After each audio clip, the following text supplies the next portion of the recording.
하나님 말씀은 창세기 18장 1절부터 8절까지의 말씀, 구약성경 제 성경으로는 21페이지입니다. 구약성경 21페이지 창세기 18장 1절부터 8절까지 말씀 찾으셨으면 제가 봉독하겠습니다. 여호와께서 마므레의 상수리 나무들이 있는 곳에서 아브라함에게 나타나시니라. 날이 뜨거울 때에 그가 장막 문에 앉아 있다가 눈을 들어본즉 사람 셋이 맞은편에 서 있는지라. 그가 그들을 보자 곧 장막 문에서 달려나가 영접하며 몸을 땅에 굽혀 이르되 내 주여, 내가 주께 은혜를 입었사하면 원하건대 종을 떠나가지 마시옵고 물을 조금 가져오게 하사 당신들의 발을 씻으시고 나무 아래서 쉬소서. 내가 떡을 조금 가져오리니 당신들의 마음을 상쾌하게 하신 후에 지나가소서. 당신들이 종에게 오셨음이니이다. 그들이 이르되 내 말대로 그리하라. 아브라함이 급히 장막으로 가서 사라에게 이르되 속히 고운 가루 세 스아를 가져다가 반죽하여 떡을 만들라 하고, 아브라함이 또 가축대 있는 곳으로 달려가서 기름지고 좋은 송아지를 잡아 하인에게 주니 그가 급히 요리한지라. 아브라함이 엉긴 젖과 우유와 하인이 요리한 송아지를 가져다가 그들 앞에 차려놓고 나무 아래 모셔 섬에 그들이 먹으니라. 아멘. 이 시간은 창세기 94번째 강의가 되겠습니다. 성도의 형제 사랑이라는 제목으로 하나님 말씀 증거하도록 하겠습니다. 성도의 형제 사랑. 기독교 신앙이 사랑입니다. 신앙의 핵심이 사랑입니다. 근데 그 사랑을 어떻게 사랑하느냐를 통해서 기독교인지 아닌지가 또한 구분됩니다. 많은 사람들은 나름대로 사랑한다고 얘기합니다. 그리고 수많은 교회들도 하나님은 사랑이시다, 그래서 우리 교회도 사랑을 실천한다, 뭐 이렇게 사랑 실천에 관한 얘기도 상당히 많이 나옵니다. 근데 여러분, 우리가 항상 사랑을 실천한다는 것이 중요한 것이 아니라 그 사랑이 하나님께서 뜻하시는 방식대로 실천을 하느냐가 중요한 문제입니다. 어느 시대든지 사람들 다 예수를 잘 믿는다고 합니다. 예수를 잘 믿는다고 하는데 그 예수를 믿는 것이 바르게 믿지 않으면 그걸 문제가 되는 거죠. 바울이 제가 자주 언급하는 것처럼 로마서 10장에서 뭐라고 얘기합니까? 하나님을 섬기는데 지식을 좇는 열심이 아니라는 것이 문제라는 거죠. 우리는 어떤 열심, 어떤 종교 행위 또는 사랑 뭐 이런 거 굉장히 많이 얘기하는데, 문제는 이것이 하나님 안에 속한 것인지 하나님께서 기뻐하시는 것인지 아닌지에 대한 점검을 안 하죠. 문제는 내 만족적인 종교 행위로 모든 것을 만족하고 끝난다는 사실입니다. 그러니까 여러분들이 종교 행위에 있어서 조심해야 될 것이, 또는 하나님 말씀대로 순종하면서 산다는 것을 좀 조심해야 될 것이 뭐냐면, 그것이 내 종교적 만족을 위해서 행동하는 것인지 하나님을 기쁘시게 해드리는 것인지를 항상 우리가 염두에 둬야만 합니다. 그리고 내가 하나님을 기쁘시게 해드린다고 하는 이것들은 항상 내 주관적인 것에서 끝나는 것이 아니라 다른 공동체 지체들과의 조화 안에서 그것이 공인되어지고 승인되어지는 차원 안에서 항상 검증되어지는 태도를 견지해야만 합니다. 신앙생활은 항상 객관의 주관하면서 주관의 객관적 검증이에요. 이 과정을 거치지 않으면 자기 독선에 빠지고 맙니다. 우리는 오늘날 로마 가톨릭의 소위 공동체 신앙이라고 하는 것을 자꾸 교회 안으로 자꾸 끌고 들어오는 성향이 있습니다. 가톨릭도 사랑을 얘기하고 우리도 사랑을 얘기하다 보니까 로마 가톨릭에서 얘기하는 소위 공동체 영성을 우리가 받아들여도 별 문제가 없을 것 같다라고 생각을 하는 겁니다. 그러면서 자꾸 로마 가톨릭의 소위 이웃사랑 실천을 위한 무슨 이상한 공동체 프로그램을 받아들이면서 기독교가 점점 가톨릭화 돼가는 현상이 나타납니다. 요즘에 좀 유명하다고 하는 교회들이 로마 가톨릭의 떼제 공동체 영성 같은 걸 배워가지고서 교회 안에서 자꾸 이식하려고 합니다. 자꾸 이 조심성 없이, 신중함 없이 로마 가톨릭의 어떤 프로그램들, 그리고 겉으로 좋아 보이는, 그리고 겉으로 보이는 사랑 실천인 것처럼 보여지는 것들을 자꾸 교회 안에 가지고 들어와서 이식시키면서, 여러분, 그 이식 작업이라는 것은요, 조심해야 되는 것입니다. 이식을 통해서 나중에는 본질이 바뀌어 나갈 수 있습니다. 그런데 오늘날 상당수에서 유명한 목사님들이 그런 로마 가톨릭의 프로그램들, 뭐 드레스디아스나 관상기도나 그렇지 않으면 떼제 공동체 영성들, 이런 것들을 교회 안에 받아들여서 이식하면서 점점 기독교가 색깔이 바뀌기 시작합니다. 점점 기독교가 천주교와 흡사해져 가고 나중에는 천주교와 종교 통합으로 달려가는 그런 상태까지 지금 가고 있는 거예요. 여러분들 제가 왜 천주교 영성에 대해서 이토록 신랄하게 비판하고 있는가? 그 이유는 천주교 영성이 겉으로 보기에는 뭔가 굉장히 사랑 실천인 것 같고 뭔가 고상한 것 같고 뭔가 하나님을 기쁘시게 해드린 것처럼 보이는데 그것이 가장 심각한 문제는 인간 중심이라는 게 문제입니다. 여러분, 우리는 자꾸 겉으로 이렇게 생각하지 않습니까? 그래서 사랑 실천하면 되는 거 아니야. 그리고 내가 이걸 선을 행하면 되는 거 아니야. 근데 그것이 하나님 중심인지 그렇지 않으면 인간 중심인지를 점검하러 들지 않는다는 거죠. 오늘날 전 세계 가장 심각한 문제는 어떠한 것에 관해서 그것을 신중하게 고려하고 점검하는 태도를 잘 견지하지 않는다는 데 있습니다. 자기만 옳다고 생각하면 그걸로 끝나는 것이죠. 오늘날 이 기독교가 이 개교회주의로 자꾸 가는 이유가 바로 그겁니다. 여러분, 항상 기독교는요, 이 우리가 가지고 있는 옳다고 하는 것이 교회의 전반적인 통일성 안에서 항상 조화를 이루어야만 합니다. 내가 이 프로그램을 사용해서 교회가 성장을 했고 내가 이 프로그램을 사용해서 정말 많은 사람들이 박수를 쳐주니까 그래도 이거 옳은 거 아니냐라고 생각하는데 그렇지 않아요. 이것이 옳은지 그른지는 교회사라고 하는 것에서 검증이 되어야 되고 다른 여러 신앙의 공동체 안에서 교회들에 의해서 이 옳다고 평가를 받는 과정도 필요합니다. 우리 교회가 자꾸 이 개혁주의라고 하는 정통 노선을 자꾸 추구하는 이유가 뭐냐면 우리가 특별한 어떤 신앙 체계를 추구하는 게 아니기 때문에 그렇습니다. 우리는 남들하고 독특하고 남들한테 다른 어떤 신앙 체계를 추구하는 것이 아니라 우리의 신앙의 선배들이 초창기 때서부터 계속적으로 했던 그 신앙의 계보를 계속 이어나가고 지켜내는 것이 좋은 신앙의 핵심이라고 생각하기 때문에 그렇습니다. 예를 든다면 여러분 천주교의 이 이웃사랑 좋죠. 이웃사랑해야죠. 그렇죠? 근데 천주교의 이웃사랑의 가장 심각한 문제가 무엇이냐? 소위 다원주의라는 게 문제입니다. 다원주의. 우리는 이웃사랑을 실천한다고 하는데 그 이웃사랑의 실천이 궁극적으로 사실 하나님 사랑으로 가고 있지 않다는 게 문제입니다. 하나님께서 미워하시고 가증하게 여기시고 그리고 하나님께서 혐오하시는 그런 것들까지도 다 포용하고 사랑하는 것, 뭐 이걸 자꾸 사랑이라고 생각을 합니다. 그래서 천주교든 불교든 이슬람교든 어느 종교든 간에 그 종교의 탁월성을 인정해 주자. 그리고 그 종교를 우리가 포용해 주자. 뭐 그들도 나름대로 열심히 뭐 신앙생활에서 천국 가는 것이고 우리도 열심히 신앙생활에 천국 가는 건데 우리가 더 좋은 포지션을 차지하고 있는 것뿐이지 그들이 뭐 지옥 간다 그렇게 함부로 얘기하지 말자. 이렇게 하면서 종교 간의 화해를 얘기하고 포용력 있는 뭐 사랑이라는 그런 얘기를 자꾸 합니다. 제가 이런 얘기를 한번 할게요. 사랑은요 어떤 면에서는 포용력이 좀 약할 수도 있습니다. 우리가 하나님을 사랑한다고 하게 되면 그 사랑은 반드시 하나님이 미워하시는 것에 대한 미움으로 나오는 것입니다. 그렇기 때문에 어떤 면에서는 포용이 사랑은 아닙니다. 포용은 타협일 가능성이 많습니다. 근데 우리는 이 타협과 포용을 잘 구별을 못하는 것 같아요. 분별을 잘 못하는 것 같습니다. 하나님께서 미워하시는 거라면 그리고 우리가 하나님을 정말 사랑한다면 우리는 그것을 포용하는 것이 아니라 우리가 미워하는 것이 정상이죠. 근데 로마 가톨릭은 그렇지 않습니다. 로마 가톨릭은 하나님이 미워하시느냐 사랑하시느냐 그건 별로 관심이 없습니다. 우리가 일단 포용하는 것, 그럼 많은 사람들이 좋아하는 것, 그러면 이것이 사랑의 실천이라고 생각을 하는 경향이 많이 있습니다. 여러분, 다른 종교와의 대화 또는 다른 종교에 대한 포용, 이것이 성경적으로 잘못됐다는 것을 사도 바울이 이렇게 얘기했습니다. 의와 불법이 어찌 함께하며 빛과 어둠이 어찌 사귀며 그리스도와 벨리알이 어찌 조화되며 믿는 자와 믿지 않은 자가 어찌 상관하며 하나님의 성전과 우상이 어찌 일치가 되리요. 그렇죠? 여기에 완전히 위배됩니다. 근데 로마 가톨릭은 자기네들이 더 사랑이 많고 포용력이 뛰어나다고 그렇게 사람들에게 선전합니다. 그렇다면 여러분들은 다음과 같은 질문을 던지게 됩니다. 목사님, 그렇다면 기독교가 주장하는 공동체와 천주교가 주장하는 공동체, 기독교가 얘기하는 사랑과 천주교가 말하는 사랑에 과연 어떤 차이가 있다는 것입니까?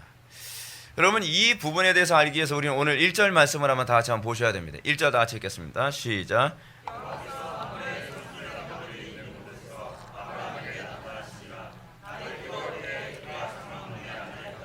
아멘. 우리가 소위 이웃사랑, 오늘 본문에서 우리가 소위 알고자 하는 것은 이웃사랑 또는 공동체 사랑에 관해서 얘기하고자 하는 겁니다. 우리가 계속적으로 이제 수련회에서 교회론을 우리가 살펴봤는데 교회론의 중요한 핵심은 공동체 지체들과의 사랑입니다. 근데 공동체 지체들 간의 사랑이 우리는 어떤 면에서는 이 지체들과의 사랑이라고 하는 것이 더 강력해지기 위해서는 하나님을 사랑하지 않는 자들과의 또한 분열도 염두에 두어야 된다는 것도 우리는 알아야만 합니다. 그렇지 않으면 이 소위 이웃 사랑의 개념이 혼란스러워집니다. 여러분, 종교개혁의 역사가 뭔지 아십니까? 종교개혁의 역사. 종교개혁의 역사는 무조건 사랑이 아니었습니다. 진리 안에서의 사랑이었습니다. 진리 안에서의 사랑이고 또는 같은 신앙을 고백하는 사람들과의 관계 안에서의 사랑이었습니다. 이 사랑을 지켜낼 때에 비로소 신앙의 순수성을 지켜내고, 그리고 이 신앙의 순수성을 지켜낼 때에 교회가 하나님께서 거하실 처소가 되는 것이죠. 근데 우리는 하나님께서 거하는 처소로서의 교회가 되는 데는 관심이 없고, 우리들끼리 서로 행복하고 우리들끼리 서로 사랑하고, 그래서 우리는 우리들끼리 서로 사랑하는 데 지장이 된다면 때로는 교리도 포기해야 되고 옳고 그름도 포기해야 되고, 우리는 그러면서 다 포용해야 된다는 식으로 갔던 것이 항상 교회사 안에서 나타났던 그릇된 사랑의 모습이었습니다. 개혁자들은 사실 그것에 대한 개혁을 했던 것이거든요. 자, 근데 우리가 하나님 사랑과 관련해서 우리가 잘 인식해야 될 부분이 먼저 오늘 본문에 있는 말씀부터 바르게 인식을 해야만 합니다. 1절 보면 여호와께서 마므레의 상수리 나무들이 있는 곳에서 아브라함에게 나타나셨다라고 얘기합니다. 그리고 그러면서 말이 또 바뀌고 날이 뜨거울 때에 그가 장막문에 앉아있다가 라고 합니다. 잘 보세요. 1절은요 하나님과 만난 사건을 두 번 다룬 겁니다. 이게 한 사건을 다룬 것이 아니라 두 사건을 한 절에 다 다룬 거예요. 그래서 우리가 이 본문을 읽으면서 혼란에 빠지는 경향이 많이 있습니다. 1절 전반부서부터 중반부까지는 아브라함이 여호와 하나님을 만난 사건입니다. 그리고 1절 하반부부터 2절은 뭘 다루고 있냐면 여호와 하나님과 아울러서 신적인 존재 둘을 만난 겁니다. 그래서 이 신적인 존재 세 분을 만난 사건이 그 다음에 다루는 사건입니다. 근데 우리는 이 사건이 두 개의 사건인 것처럼 소위 이제 착시 현상을 느끼게 되죠. 본문이요. 그걸 우리가 어떻게 할 수 있냐면, 첫 번째 사건은 여호와 하나님만 만났지만 두 번째 사건은 세 명의 신적인 존재들을 만난 것으로 나타나고요. 두 번째로 이 두 사건은 만난 장소에서도 분명히 다릅니다. 첫 번째 만남은 어디죠? 마므레 상수리 수풀에서 만나요. 두 번째 만남은 어디서요? 장막문 근처에서 만나는 겁니다. 그러니까 만난 장소도 다르고 만난 대상의 숫자도 다릅니다. 그래서 우리는 모세가 무엇 때문에 이 두 사건을 연속적으로 수록을 했을까라고 하는 부분에 대해서 좀 고민을 해야 될 필요성이 있습니다. 첫 번째 사건에서 아브라함이 여호와 하나님을 만났는데 여호와 하나님을 마므레 상수리 수풀에서 만났습니다. 근데 수풀에서 만나서 무슨 얘기를 들었는지, 또 수풀에서 만나서 여호와 하나님과 어떤 일이 있었는지에 대해서는 전혀 언급이 없습니다. 그래서 우리는 여기서 무슨 일이 있었는지, 어떤 대화를 나눴는지, 하나님께서 무슨 명령을 했는지 우리는 알 도리가 없어요. 그럼 그거로 끝나야 돼요. 그렇죠? 이게 칼빈이 이제 성경을 접근하는 방식 아닙니까? 칼빈은 성경을 어떻게 접근하라고요? 성경이 가라고 하는 데까지 가고, 성경이 멈추라는 데서 멈추며, 성경이 침묵하면 침묵하는 대로. 성경이 이 부분이 침묵을 하기 때문에 우리는 이 부분을 굳이 더 알려고 할 필요도 없습니다. 그리고 알려고 하는 것이 모세의 의도도 아닙니다. 그럼 여기서 과연 무엇을 얘기하려고 하는 것일까? 우리는 이 부분에 대해서 좀 고민해야만 합니다. 하여간 여호와 하나님은 약 15년 정도의 침묵을 깨고 아브라함에게 다시 찾아오셨습니다. 그리고 이 사건을 우리는 뭐라고 하죠? 소위 언약갱신이라고 얘기합니다. 언약갱신. 이 언약갱신에 의해서 하나님께서는 아브라함의 믿음이 가장 연약해진 상태에 아브라함의 믿음을 강화시키셨습니다. 이 언약갱신이 수단으로 사용한 것이 할례입니다. 이거 잘 기억하셔야만 합니다. 우리는 한번 하나님의 은혜 받았으면 그걸로 끝난다라고 생각하는 경향이 상당히 많이 있습니다. 그렇지 않아요. 우리는 신앙생활하면서 끊임없이 하나님과의 관계 안에서 언약갱신이라는 과정을 겪게 됩니다. 그 언약갱신이라는 과정은 사실은 우리의 삶 속의 수많은 문제들, 난관들, 그런 것을 통해서 언약갱신이 일어나게 됩니다.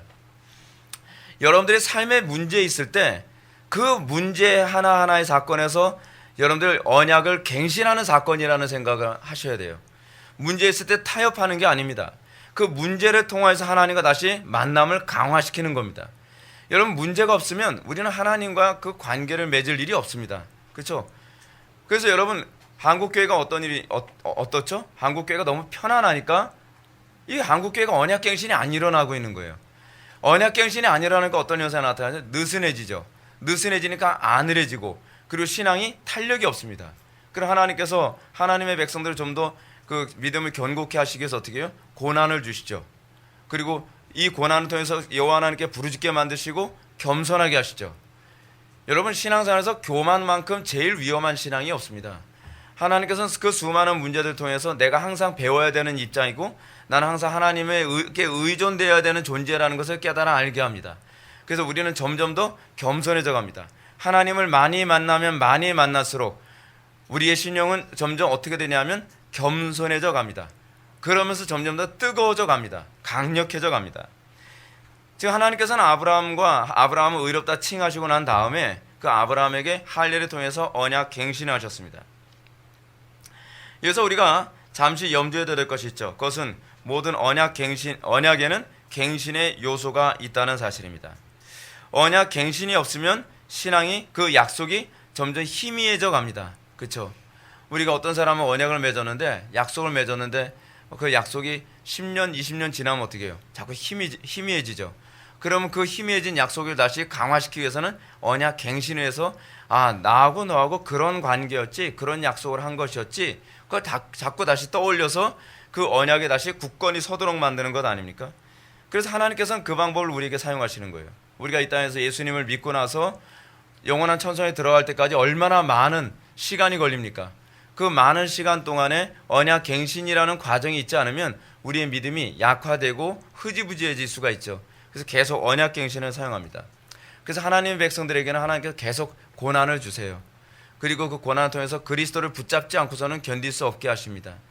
예수를 믿기 전에는 별로 고난 없이 평탄하게 산 것 같은데, 예수를 믿고 나면 이거 숨 돌릴 듯 하면 또 뭔가 문제 또 터지고, 숨 돌릴 듯 할 것 같으면 또 기도할 일이 또 생기고, 숨 돌릴 듯 하게 되면 또 하나님께 부르짖고 매달리지 않으면 살 수 없게 만듭니다. 근데 여러분, 하나님의 은혜 가운데 있는 사람과 그렇지 않은 사람의 차이가 있는데, 그것이 뭐냐면 문제를 만나면 문제 때문에 하나님과 더 멀어지는 사람이 있습니다. 이건 별로 좋은 신앙 절대로 아닙니다.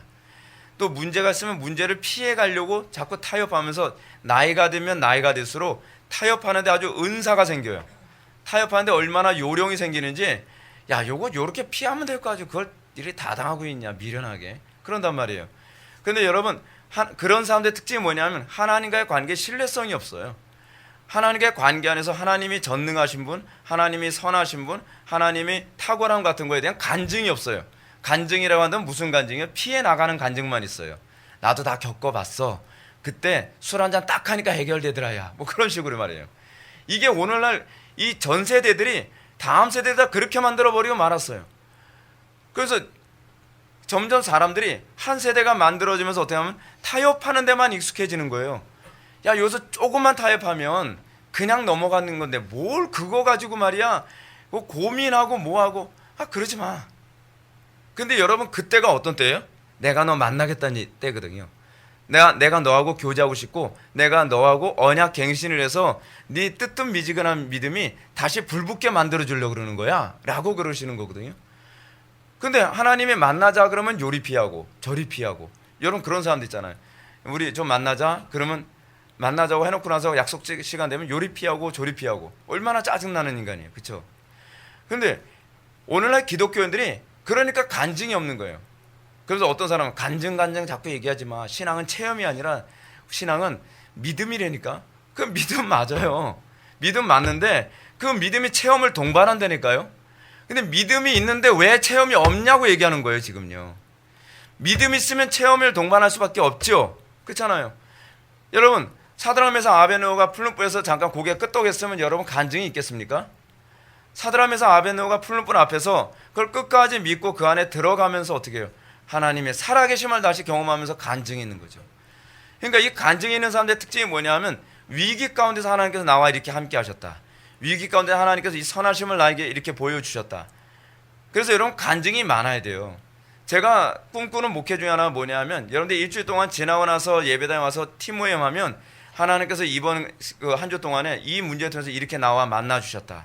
하나님과 내가 이렇게 언약 갱신을 했다. 하나님의 위대하심을 다시 보게 됐고, 하나님의 이름이 또 높임을 받게 되었다. 뭐 이런 간증이 각 팀마다 계속 나와야 되는데 계속 그게 기도 제목이에요. 저 기도 제목은 지난주와 동일합니다. 아직 해결이 잘 안 되고 있네요. 해결이 되려면 어떻게 해요? 정면 충돌해야죠. 신앙은 정면 충돌이에요. 정면 충돌하면서 제가 그랬잖아요. 정면 충돌을 해서 내가 깨지면 내 사명은 여기까지, 안 깨지면 그 상대방이 깨지는 거죠. 이게 신앙생활이에요. 그래서 신앙생활은 항상 이 전투적이에요. 신앙생활이라고 하는 것은 항상 그 안에서 그 드라마틱함이 있어요. 다이나믹함이 있죠. 근데 이게 없으면 안 되는 거죠. 이게 없으면 이제 여러분들 신앙이 점점 식어갑니다. 흥분됨이 없어요. 흥분됨이. 자, 우리가 이 하나님의 언약갱신에 대해서 좀 생각할 때 하나님의 언약갱신은 항상 그 언약갱신 하나님이 주도하십니다. 갱신하시기 위해서 어떻게 해요? 문제를 하나님께서 항상 내세요. 그래서 하나님, 우리가 생각하지 않았던 문제를 통해서 우리는 그 문제에 기도로 반응하고 믿음으로 반응하면서 극복하면서 하나님이 마치 처음에 나를 만나 주셨던 것과 같은 그 만남을 반복하죠. 여러분, 제가 그런 말씀 드렸죠. 사랑은 어떻게 해야 사랑이 깊어져요? 자꾸 만나야죠. 자꾸 만나야 사랑이 깊어지는 것 아닙니까? 근데 처음 만났을 때 가슴이 뜨거웠는데 한동안 안 만나면 사랑이 자꾸 식죠. 그럼 왜 그래요? 사랑이 식는다는 건 그만큼 하나님과 교제와 만남이 뜸해졌다는 겁니다. 목사님, 저 성경 공부도 열심히 했는데요, 저 기도도 많이 했는데요, 근데 왜 자꾸 사랑이 식어질까요? 그럼 문제가 뻔하죠. 그 문제가 있을 때 그럼 당신 어떻게 반응했습니까? 순종으로 반응했나요? 그건 못하겠더라고요. 순종으로 반응을 안 하니까 하나님과 만남이 없죠. 만남은 지식에서 만나는 것이 아니거든요. 현장에서 만나는 거예요.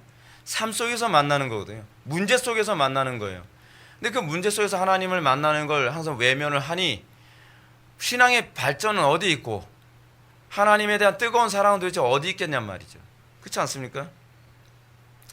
성도가 날마다 믿음을 가지고 언약을 붙들고 살아간다고 한다면 그 믿음으로 살아가는 그 과정을 통해서 우리는 항상 주님을, 나에게 찾아오시는 주님을 만나고 거기서 기쁨과 간증이 있게 됩니다. 그래서 성도들에게 끊임없이 위기를 허락하시고 그 위기를 믿음으로 극복하는 일이 성도들의 인생에는 지속적으로 계속 반복적으로 나타나게 됩니다. 그래서 우리의 신앙은 마치 회심의 반복성과 같습니다. 마치 처음 회심했던 것과 같은 그 구원의 감격, 은혜의 감격을 다시 회복하게 되는 거죠. 모세가 시내 산에서 주님 한번 만나고 나서 그 이후로 주님 만난 일이 없다고 한다면 모세의 열정이 어디 있겠습니까? 근데 모세는 끊임없이 주님과의 만남이 있습니다. 홍해 바다를 가르면서 반석에서 물이 쏟아지면서 끊임없이 하나님의 그 살아계심. 여러분, 여호와라고 하는 이름이 뭐라 했죠? 현재 내가 너와 함께하는 존재라는 개념을 담고 있는 의미잖아요. 그 현재 나와 함께 존재하는 그 부분에 대한 감각, 그렇죠? 나와 함께 하시는 분, 그 감각을 느낄 때 거기서 우리가 흥분되고 기쁘고 막 그런 거 아니겠습니까? 근데 이것이 십자가하고 같이 와요.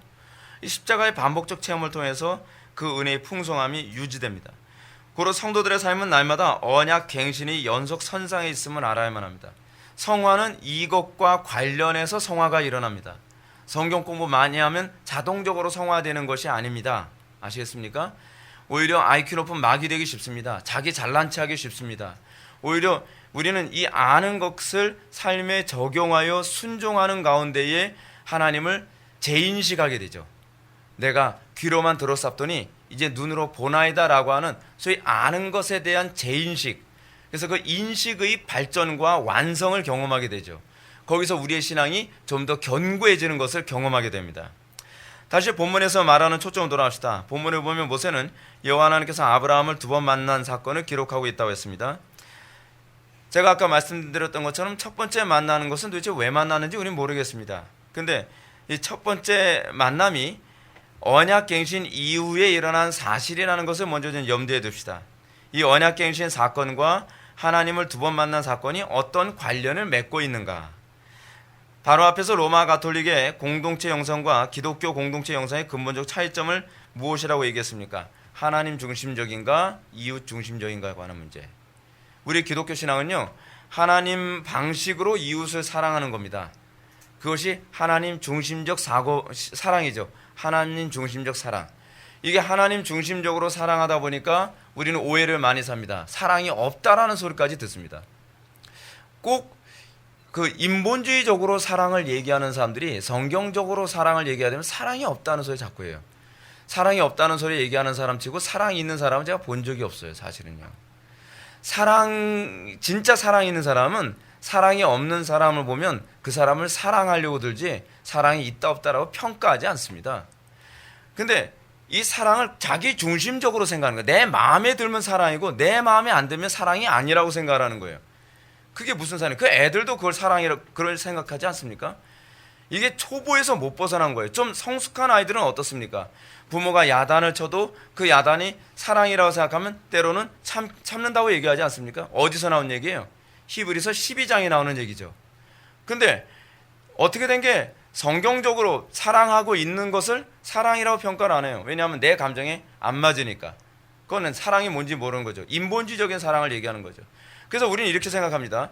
우리는 소위 성경이 다른 종교를 사랑하지 않고 그것이 잘못됐다라고 얘기하는 것이 사랑이라고 얘기를 하는데, 그래서 우리는 그것을 얘기하는데 로마 가톨릭은 도리어 이 다른 이방 종교를 다 품어주면서 하나님이 그런 하나님이라고 인간 사랑에서 하나님 사랑으로 자꾸 옮겨갑니다. 그럼 어떤 현상이 나타나냐? 하나님을 자꾸 왜곡하는 현상이 나타납니다. 하나님 중심에서 이웃 사랑으로 가면 하나님의 계시가 일어나지만 이웃 사랑에서 하나님 사랑으로 가면 하나님을 왜곡하는 현상으로 바뀌게 됩니다. 왜냐하면 자기 합리화로 가야 되니까. 그래서 우리는 항상 우리의 신앙이 객관성이 있어야 돼요. 내가 아무리 신앙이 열심이고 내가 아무리 사랑이 많다고 하더라도 다른 사람이 과연 성경이 그것을 인정해 주느냐를 반드시 봐야만 합니다. 자, 제가 아까 그런 얘기했습니다. 그럼 첫 번째 만남에서 과연 이 만남이 무슨 만남이었는가? 우리는 알 수 없다 그랬습니다. 곧바로 두 번째 만남으로 갔습니다. 그럼 왜 두 번째 만남으로 갔는가? 우리는 첫 번째 만남의 내용과 그 사건을 우리는 알 필요는 없습니다. 그러나 모세가 말하고자 하는 의도가 있습니다. 왜 모세는 이 두 개의 하나님을 만난 사건을 언급하고 있을까요? 그게 이제 여기서 중요한 부분입니다. 언약갱신이 있고 난 다음에, 여러분 언약갱신 몇 년 만에 있게 됐다고요? 한 15년 만에 언약갱신이 일어났어요. 그리고 나서 하나님이 아브라함을 또 만나 주셨습니다. 아브라함을 만나시고 나서 얼마 후에 또 하나님께서 아브라함을 그 신적인 존재 둘과 함께 천사죠, 같이 만났습니다. 만남이 굉장히 빈번해지죠. 여러분, 하나님과의 만남이 빈번할수록 그에게는 어떨까요? 하나님의 영광이 좀 더 선명하겠죠. 하나님을 만남이 빈번해지면 그만큼 그분의 거룩하신 성품과 속성이 점점 더 선명하게 드러나겠죠. 하나님의 자비로우심, 하나님의 온유함, 하나님의 지혜, 하나님의 그 섬세함, 뭐 이런 부분이 그에게 점점 더 많이 나타나겠죠. 하나님과 만남이 뜸할수록 그에게는 하나님의 영광의 빛이 점점점 흐려져 가겠지요. 그렇죠? 그렇게 되는 겁니다. 그러면 이렇게 아브라함과 여호와 하나님의 언약갱신 후에 이렇게 친밀하고 깊이 있는 관계를 맺게 되면서 나타난 것은 무엇이겠습니까? 그것은 바로 모세가 첫 번째 만남보다 두 번째 만남을 상세하게 기록하고 있는 이유가 바로 여기에 있습니다. 1절 하반부부터 2절의 말씀을 보면, 날이 뜨거울 때에 그가 장막문에 앉아있다가 눈을 들어본즉 사람 셋이 맞은편에 서 있는지라. 그가 그들을 보자 곧 장막문에서 달려나가 영접하며 몸을 땅에 굽혀라고 얘기하고 있습니다. 흥미롭게도 언약갱신 후에 여호와 하나님께서 아브라함을 만나주신 첫 번째 사건은 간단히 기록했는데 두 번째 사건은 굉장히 세밀하게 기록하고 있습니다. 아주 세밀하게 기록하고 있어요. 빵을 어느 정도 양으로 빵을 구웠는지 이런 것까지 다 다루고 있어요. 여러분, 모세가 항상 중요한 거 아니면 세세하게 안 다룬다 그랬죠? 근데 모세가 일일이 세세하게 다 다루고 있습니다. 이유가 뭘까요? 여러분, 지금 아브라함이 이 세 분을 만났을 때 이 세 분이 하나님이라는 걸 알았을까요? 몰랐을까요? 전혀 몰랐어요. 전혀 몰랐어요. 2절 말씀 보면 눈을 들어본즉 사람 셋이 맞은편에 서 있는지라 라고 했습니다. 아브라함이 봤을 때 이분이 하나님이라는 걸 전혀 의식하지 못했습니다. 그냥 사람 셋이 걸어오는 것처럼 보이는 거예요. 히브리서 12장 2절의 말씀에서는 더 선명히 드러납니다. 손님 대접하기를 잊지 말라. 이 중에 부지 중에 천사들을 대접한 이들이 있었느니라. 누구죠? 아브라함 두고 하는 소리죠. 아브라함은 이 부지 중에 천사인지도 알지 못하고 이 손님들을 대접했다고 얘기하고 있습니다. 그래서 부지 중에라고 하는 이 히브리서 기자의 표현은 NIV 성경에서 이렇게 번역했습니다. Without knowing it. 뭐예요? 전혀 의식하지 못한 상태에서, 하나님인지 천사인지 전혀 의식하지 못한 상태에서 대접하였더라라는 표현입니다. 여기서 중요한 것이 뭐냐면 히브리서 기자가 이 아브라함 사건을 교회 공동체의 지체 사랑과 연관지어 이해하고 있다는 사실입니다. 이 사건을 히브리서 기자는 그렇게 연결져서 이해하고 있어요. 히브리서 13장 1절과 2절 말씀 보면 형제 사랑하기를 계속하고 손님 대접하기를 잊지 말라. 이로써 부지 중에 천사들을 대접한 이들이 있었느니라. 형제 사랑과 이걸 연결해서 이해하고 있어요. 우리가 이 본문을 형제 사랑과 연결해서 이해해야 된다는 거예요. 교회 공동체를 이해하는 데 있어서 우리는 이 부분이 굉장히 중요한 얘기라는 사실입니다. 이 언급은 히브리서 기자가 참된 성도의 징표로서 또는 배도의 시대의 성도가 하나님을 사랑하는 방편으로서 반드시 나타나야만 하는 것이 무엇인지를 잘 우리들에게 제시해주고 있습니다. 여러분, 마지막 시대를 살아가는 우리가 정말 하나님을 사랑한다고 했을 때 우리에게 나타나야만 하는 참된 성도의 징표가 무엇일까요? 자, 이것과 관련해서 마태복음 25장 35절부터 36절은 이렇게 얘기합니다. 예수님의 마지막 심판의 근거를 얘기하는데요. 이게 바로 이거하고 그대로 일치합니다. 내가 줄일 때 너희가 먹을 것을 주었고 목마를 때 마시게 하였고 나그네 되었을 때 영접하였고 벗었을 때에 옷을 입혔고 병들었을 때에 돌아보았고 옥에 갇혔을 때에 와서 보았느니라. 참된 성도의 특징이 뭐예요? 형제를 대하는 태도예요. 형제를 대하는 그들의 모습.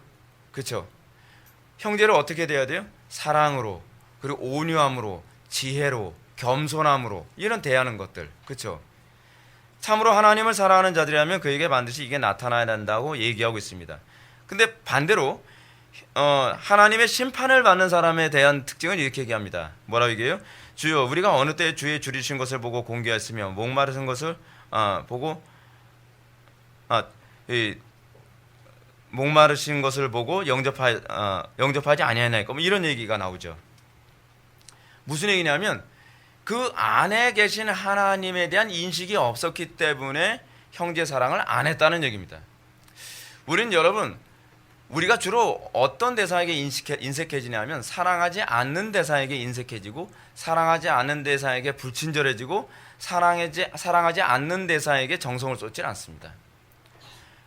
이건 굉장히 반사적으로 나타나는 문제예요. 돈이 있냐 없냐 그 문제가 아니에요. 사랑하기만 하면 이 부분이 자연스럽게 나타납니다.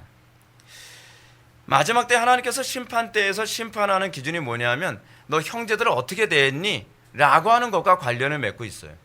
형제들을 어떻게 대했는지가 사실은 나를 어떻게 대했는지를 보여주는 거라는 겁니다. 왜냐하면 사람이란 존재는 겉으로는 육신을 입고 있는데 그 사람 내면에 어떤 사람에게는 하나님의 영이 담지되어 있는 사람이 있고 어떤 사람에게는 하나님의 영이 담지되지 않는 사람이 있거든요.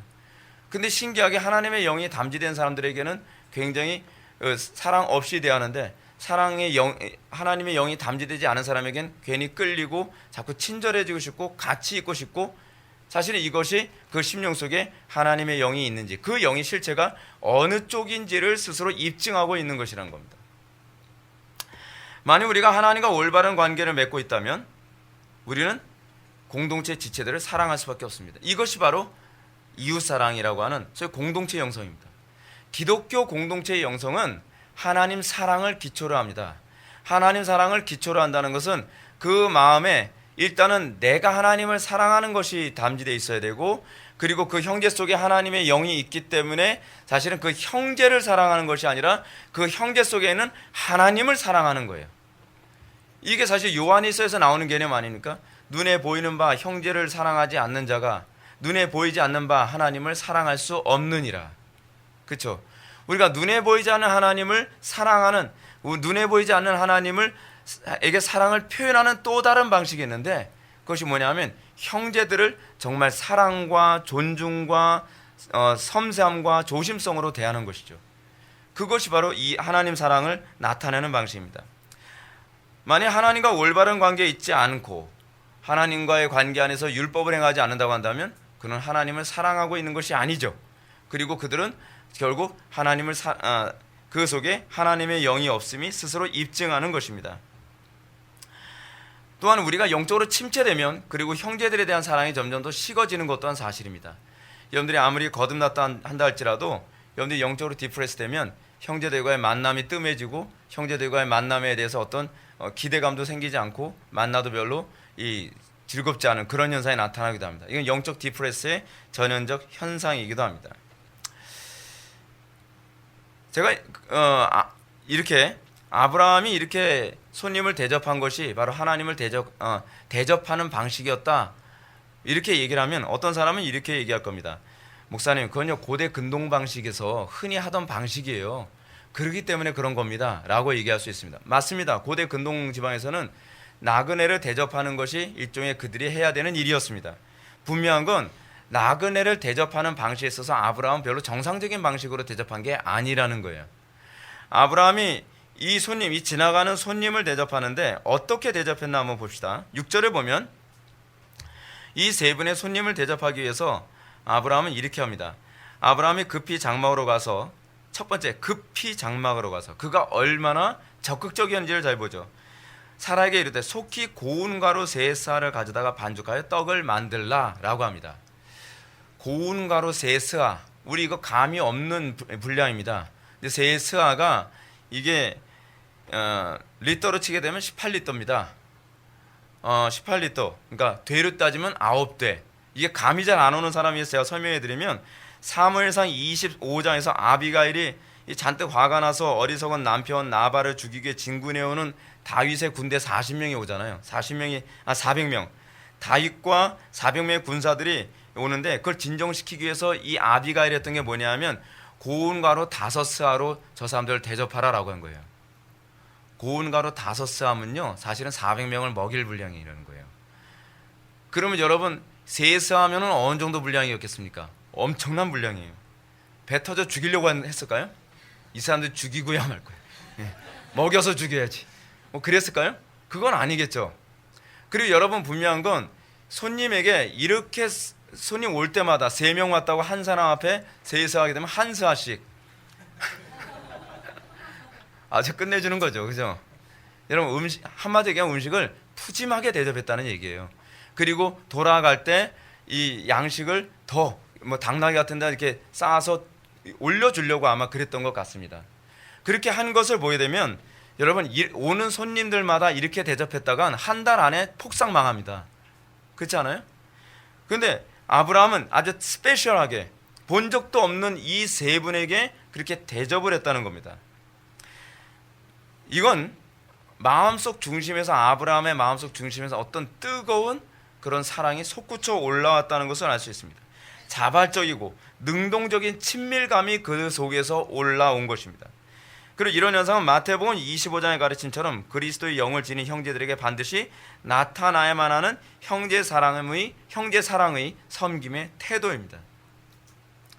왜냐하면 마태복음 25장에서 우리 주님은 그리스도의 영을 소유한 지극히 작은 소자 하나에게 한 것이 바로 나에게 한 것이다 라고 얘기하고 있기 때문에 그렇습니다. 기독교 공동체 형성이라고 하는 것은요 1차적으로는 하나님을 사랑하는 사랑 안에 있는 거예요. 그리스도를 사랑하는 그 사랑 안에서 서로가 조심성 있고 신중하게 대하는 것입니다. 저는 교회 안에서 정말 조심해야 될 게 하나 있어요. 그것이 진리라는 명목하에 잔인해지는 것은 좀 조심해야 돼요. 여러분, 우리는요 진리 안에서 옳음을 선택하지만 그 옳음 안에서도 우리는 사랑을 따라 행하는 태도가 견지되어야만 합니다. 우리는 이 신앙 안에서, 특히 이제 개혁파 교회 안에서는 진리를 지켜내는 게 이게 사랑이다라고 해요. 진리를 지켜내는 게 사랑이죠. 근데 진리를 지켜낸다고 하면서 잔인해지는 건 율법주의자들이죠. 진리를 왜 지켜내려고 하는데요, 도대체? 뭐 때문에 진리 지켜낼 거예요, 여러분? 얼마나 많은 사람들이 진리 지켜낸다고 하는 자기의 개인적 명분 가지고 그걸 이용해서 사람 많이 죽인 거 알고 계십니까? 여러분 조심해야 돼요. 형제 사랑이라고 하는 것은요, 그 안에서 그 사람을 사랑하는 것과 관련을 맺고 있어요. 오늘날 기독교가 내가 옳으면 그 다음에는 옳지 않은 사람들에 대해서 냉정하게 대하는 것이 옳다? 그건 아니죠. 그건 아니에요. 그걸 자기가 옳아봐야 얼마나 옳겠어요. 그렇지 않습니까? 우리 성경에서 사도 바울이 뭐라고 얘기합니까? 나이 드시는 사람들을 대할 때 아비를 대하듯 하고, 그렇죠? 그리고 형제를 대할 때 어떻게 해요? 형제를 대하듯 하고, 자매를 대하듯 하고, 어미를 대하듯 하고 그러잖아요. 그래서 셰퍼가 그런 얘기하죠. 진리를 선포할 때 사랑으로 선포하는 법을 배워라. 예. 우리는 사랑이 뭔지 좀 배워야 돼요. 사랑이 뭔지 배워야 돼요. 근데 우리는 이 사랑을 잘 모르고 있는 것 같아요. 교회가 사랑에 대해서 잘못 개념이 잡히면 그 사랑이 교회를 파괴할 수 있다는 걸 알아야만 합니다. 그걸요. 두 번째로 여러분, 아브라함의 손님 대접이 당시 이방인으로 행했던 관습적 행위가 아니라는 것이 7절에서 더욱 선명하게 나타나는데요.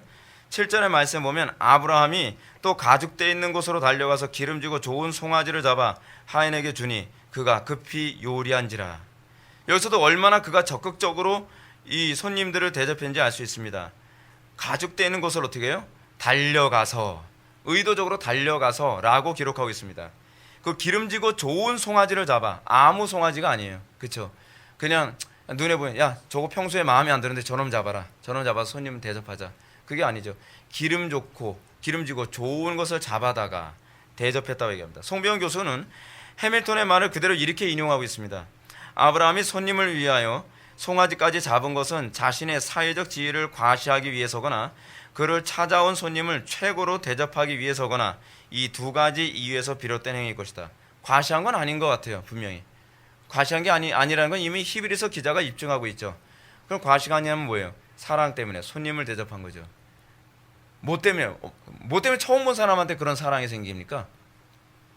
여러분, 처음 본 사람한테 사랑이 생기는 이유는 거의 주로 유일한 게 딱 하나 있어요. 영이 같으면 그냥 끌려요.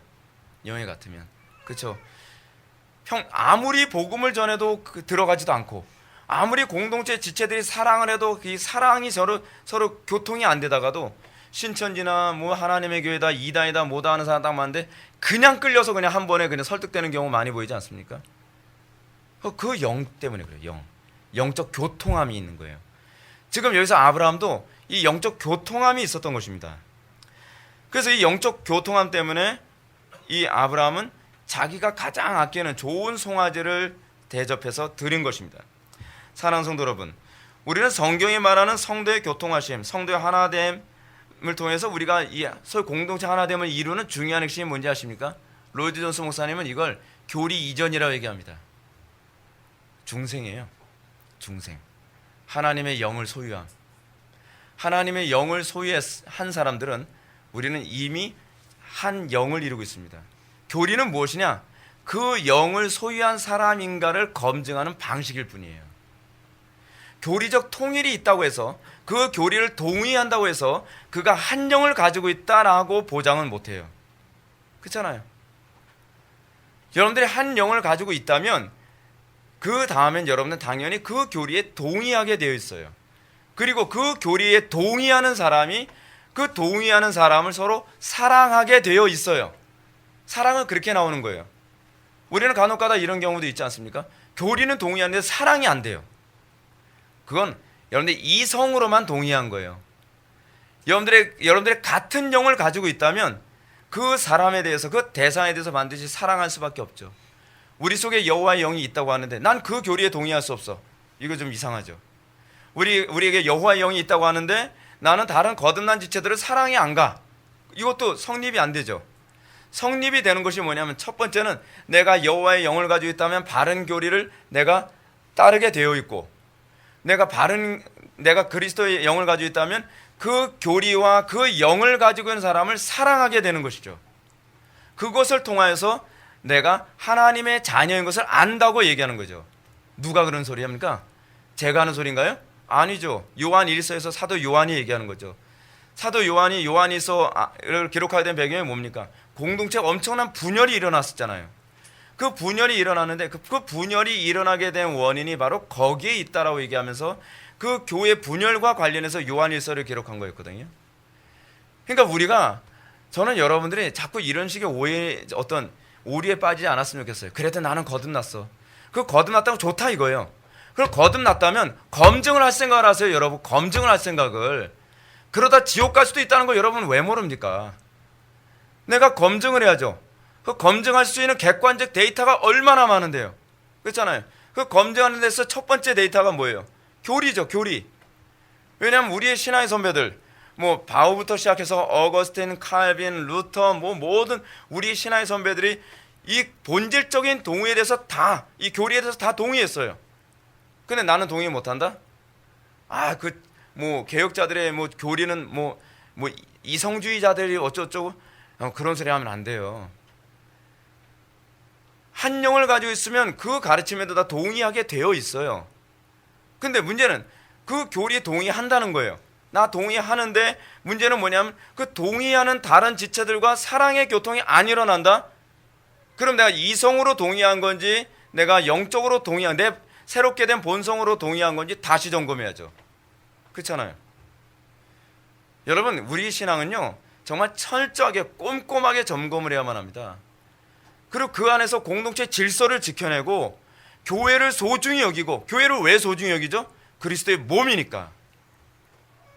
그리스도의 몸인 교회를 소중히 여기지 않으면서 내가 거듭난 하나님의 백성이다, 이것도 웃기는 소리죠. 왜냐하면 내가 그 몸의 일부인데. 여러분, 예수님께서 그런 말씀하시죠. 형제를 내 몸처럼 사랑하라라고 하는 것은요 그냥 비유가 아니에요. 형제는 진짜로 내 몸의 일부거든요. 그렇잖아요. 그리스도를 머리로 해서 한 몸이 이루어진 거거든요. 그러니까 형제를 내 몸처럼 사랑한다는 것이 바로 그거죠.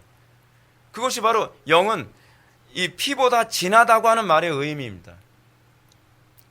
여러분, 오늘날 우리 기독교 공동체가 거룩한 전쟁을 앞두고 있습니다. 세상이 얼마나 험악해져 가는지 모릅니다. 이 거룩한 전쟁에서 공동체가 하나가 되는 방법이 그래서 거듭나는 거예요. 거듭나서 우리가 서로 형제로 하나로 뭉쳐져야만 합니다. 이것이 성경이 얘기하는 소위 공동체 형성. 이것이 가톨릭의 영성과 근본적으로 다릅니다. 우리는 그리스도 안에서 그리스도를 필두로 하여 그 한 몸을 이루고 형제를 내 몸처럼 사랑하는 마음에서 마치 전우회가 들끓는 거죠. 전우회가 있어야 된다고 생각을 해요.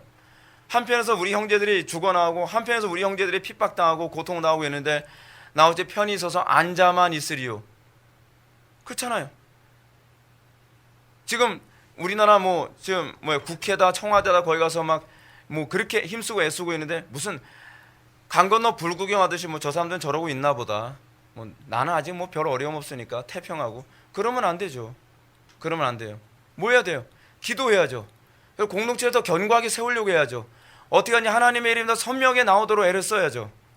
근데 우리는 뭐 하는 거예요? 세월만 때우고 거기서 하나도 희생할 줄도 모르고.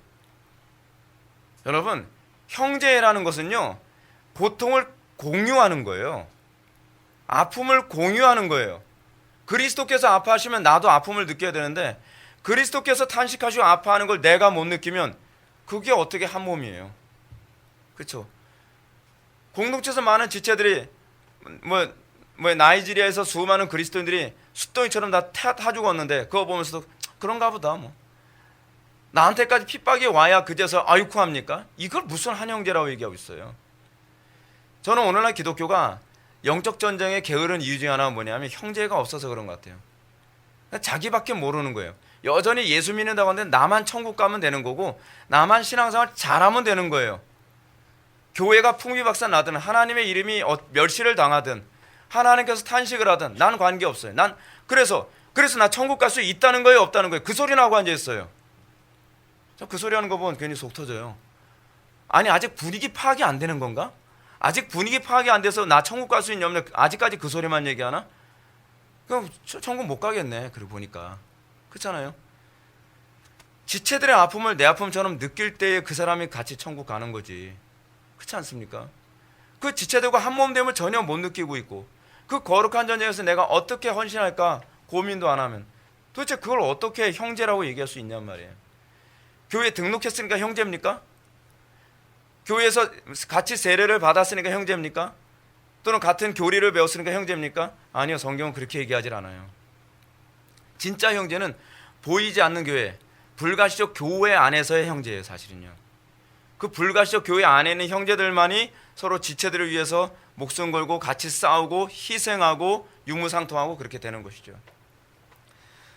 사랑하는 성도 여러분, 우리는 여기서 한 가지 중요한 사건을 보게 됩니다. 정말 중요한 부분인데 뭐냐면 아브라함이 의식적으로 사랑을 느끼지 않았다는 사실입니다.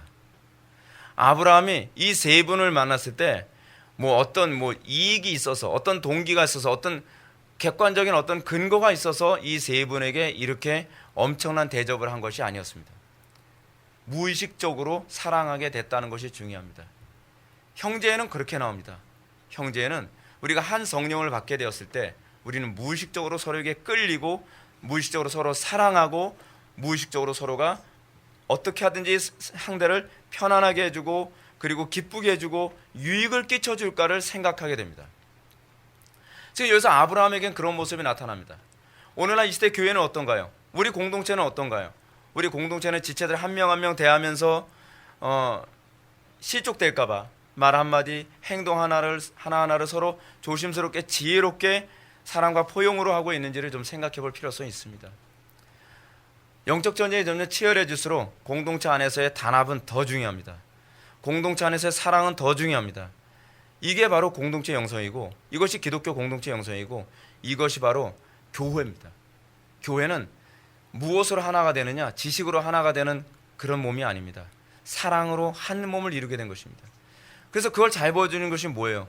가정이라고 했잖아요. 가정. 부부가 왜 한 몸을 이루죠? 사랑하기 때문에. 그렇죠? 사랑하기 때문에 한 몸을 이루고 그리고 그 사랑했을 경우에 여러분 부부들은 어떤 현상이 나타납니까? 요즘 사랑 없는 부부들은 앞에서 누가 남편이 아프거나 힘들고 그래도 아무 느낌 없는 건 그건 아니죠. 그렇죠? 배우자가 아픔과 고통을 느끼면 나와 같은 아픔과 고통을 느끼고 그것 때문에 내가 어떻게 그것을 고통을 덜어주고 어떻게 힘든 걸 덜어줄까를 고민하는, 여러분 그걸 통해서 우리는 교회의 하나됨을 또 감지할 수 있잖아요. 교회의 하나됨. 우리에게 그게 나타나야 돼요. 다른 형제가 아프면 내가 그 아픔을 어떻게 덜어줄까? 형제가 힘들 때 내가 어떻게 그 힘든 걸 내가 덜어줄까? 한쪽에서 아프다 그러고 끙끙거리고 힘들어도 그냥 자기 혼자 히덕거리고 세월이나 보낸다고 한다면 그것은 저는 아니라고 생각을 합니다. 사랑은요, 뭘 잘해줘야 사랑이 아니에요. 사랑은 서로가 그 마음부터 상대방의 아픔을 느끼고 기쁨을 같이 느끼고 그래서 서로가 서로에게 한 몸됨을 같이 느끼는 것. 이게 바로 성경에서 얘기하는 공동체 영성입니다. 우리는 교회론을 5번의 강해를 통해서 우리는 설교를 들었습니다.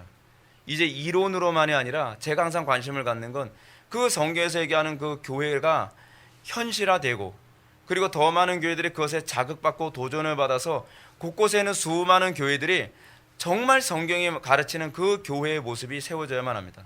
근데 그게 목사 혼자서 되질 않아요. 목사가 목이 쉬어라 떠든다고 되는 문제가 아니에요. 모두가 거기에 헌신되어져야만 합니다. 사랑하는 모든 성도들이 여기에 헌신되어져서 정말 하나님께서 기뻐하는 거룩한 공동체가 속히 세워지기를 주님의 이름으로 축원합니다. 기도하시겠습니다. 사랑이 많으신 하나님, 우리가 오늘 이 시간 아브라함이 하나님과 그리고 2명의 천사를 대접했던 사건을 보면서 우리가 형제 사랑을 어떻게 해야 될 것이며 공동체가 어떤 모습으로 세워져야 될지를 우리가 살펴보았습니다. 우리 공동체 안에 정말 주님께서 주시는 그 사랑으로 가득하게 하여 주옵소서. 우리가 한 영혼 한 영혼을 정말 내 살과 내 피로 여기면서 우리가 정말 조심스럽게 지혜롭게 사랑으로 대할 수 있어서 정말 이 공동체가 세상에서 봤을 때 정말 존경스럽고 그리고 그 탁월함 때문에 하나님의 이름이 높여지는 그런 놀라운 역사가 나타나게 하여 주옵소서. 예수님의 거룩하신 이름으로 기도올렵나이다. 아멘.